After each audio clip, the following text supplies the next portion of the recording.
കൊല്ലം ജില്ലാ government contractors സഹകരണ സംഘത്തിൽ 4.5 കോടിയുടെ സാമ്പത്തിക ക്രമക്കേട്. ഭരണസമിതി പ്രസിഡന്റിന്റെ നേതൃത്വത്തിലാണ് ക്രമക്കേട് നടന്നത്. ജില്ലയിലെ CPM നേതാവിന്റെ പിന്തുണയോടെയാണ് ക്രമക്കേടുകൾ നടത്തിയതെന്ന ആരോപണം. സാമ്പത്തിക ക്രമക്കേടിൽ അന്വേഷണം നടത്തി യൂണിറ്റ് ഇൻസ്പെക്ടർ സഹകരണ സംഘം ജോയിന്റ് രജിസ്ട്രാർക്ക് സമർപ്പിച്ച റിപ്പോർട്ട് ജനം ടിവിക്ക്. എം മനോജ് ചേരുന്നുണ്ട് വിവരങ്ങളുമായി. മനോജ്, എന്തൊക്കെയാണ് കൂടുതൽ വിശദാംശങ്ങൾ? ദേവിക, ഇത്തരത്തിൽ സാമ്പത്തിക ക്രമക്കേട് നടന്നിട്ടുള്ളതാണ് റിപ്പോർട്ടിൽ പറയുന്നത്. ഇതിൽ തന്നെ ഈ ചട്ടം ലംഘിച്ച് ആവശ്യമായ സർട്ടിഫിക്കറ്റുകൾ ഇല്ലാതെയാണ് വായ്പകൾ നൽകിയിട്ടുള്ളത്. അതോടൊപ്പം തന്നെ GDSലും പിന്നീട് ഈ വാടക കെട്ടിടം നവീകരിക്കുന്ന പേരിലും ഈ പണം ചിലവഴിച്ചിട്ടുണ്ട്. ജില്ലയിലെ CPM നേതാവിന്റെ പിന്തുണയോടുകൂടിയാണ് ഈ ഭരണസമിതി പ്രസിഡന്റ് ഇത്തരത്തിൽ ക്രമവിരുദ്ധ പ്രവർത്തനങ്ങൾ നടത്തിയിട്ടുള്ളത് എന്നാണ് ആരോപണം. എന്തായാലും ഈ ഭരണസമിതി പ്രസിഡന്റായിട്ടുള്ള നിലവിലെ പ്രസിഡന്റ് പ്രദീപിന്റെ നേതൃത്വത്തിലാണ് ഇങ്ങനെ ഇത്രയധികം രൂപ ക്രമക്കേട് നടത്തിയിട്ടുള്ളത് എന്ന് കണ്ടെത്തിയിട്ടുണ്ട്. ഇത് സംബന്ധിച്ച് ഈ ക്രമക്കേടിൽ അന്വേഷണം നടത്തി യൂണിറ്റ് ഇൻസ്പെക്ടർ, അതായത് ശക്തികുളങ്ങര യൂണിറ്റ് ഇൻസ്പെക്ടറാണ് സഹകരണ സംഘം ജോയിന്റ് രജിസ്ട്രാർക്ക് റിപ്പോർട്ട് സമർപ്പിച്ചിട്ടുള്ളത്. 4.5 കോടിയിലധികം രൂപയുടെ ക്രമക്കേട് നടന്നതായാണ് കണ്ടെത്തിയിട്ടുള്ളത്. എന്തായാലും ഈ ജില്ലാ ഗവൺമെന്റ് കോൺട്രാക്ടേഴ്സ് സഹകരണ സംഘമാണ് അവിടെ നിരവധിയായുള്ള ആളുകൾ ഇത്തരത്തിൽ വായ്പയും അതോടൊപ്പം തന്നെ മറ്റ് കാര്യങ്ങളുമായി ബന്ധപ്പെടുന്നുണ്ട്. അതേസമയം തന്നെ ഈ ചട്ടം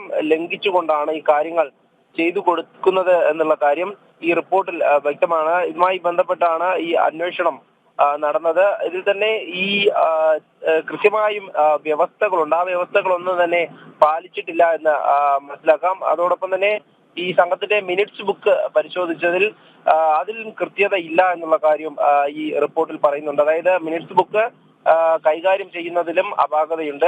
അതോടൊപ്പം തന്നെ നേരത്തെ സൂചിപ്പിച്ചതുപോലെ ആ വായ്പ കൃത്യമായും നിർദ്ദേശിക്കുന്ന തുകയിൽ കൂടുതൽ അനുവദിച്ചു നൽകുകയും അതോടൊപ്പം തന്നെ സർട്ടിഫിക്കറ്റുകളോ അല്ലെങ്കിൽ വ്യക്തമായിട്ടുള്ള രേഖകളില്ലാതെ നൽകുകയും ചെയ്തിട്ടുണ്ട്. ഇതിൽ തന്നെ ഈ പല തവണകളായി ലക്ഷങ്ങൾ ഇത്തരത്തിൽ പോയിട്ടുണ്ട്. കോടിക്കണക്കിന് രൂപയുടെ ക്രമക്കേട് നടന്നിട്ടുള്ളതായും കണ്ടെത്തിയിട്ടുണ്ട്. എന്തായാലും ഈ ഒരു സംഘത്തിൽ 1 ലക്ഷം രൂപ തുകയുള്ള GDSകളാണ് ആൾജാമ്യത്തിൽ ഈ ചെക്ക് ഈടായൊക്കെ സ്വീകരിച്ച് കരാർ വർക്കിന്റെ ഈ പവർ ഓഫ് അറ്റോർണിയൊക്കെ ഈടായി വാങ്ങിയും നൽകുന്നത്. എന്നാൽ ഇതിന്മേലും ഇത്തരത്തിലുള്ള ക്രമക്കേട് നടന്നിട്ടുള്ളതായാണ് കണ്ടെത്തൽ. എന്തായാലും ഇതുമായി ബന്ധപ്പെട്ട് ഈ കരാർ വർക്കിന്റെ ഈ പവർ ഓഫ് അറ്റോർണി ഉപയോഗിച്ച് ഒന്നിലധികം വായ്പകൾ അനുവദിച്ചു കൊടുത്തിട്ടുണ്ട് ഓരോരുത്തർക്കും. അതിന്റെ ലിസ്റ്റ് ഉൾപ്പെടെ ചേർത്താണ് ഈ അന്വേഷണ റിപ്പോർട്ട്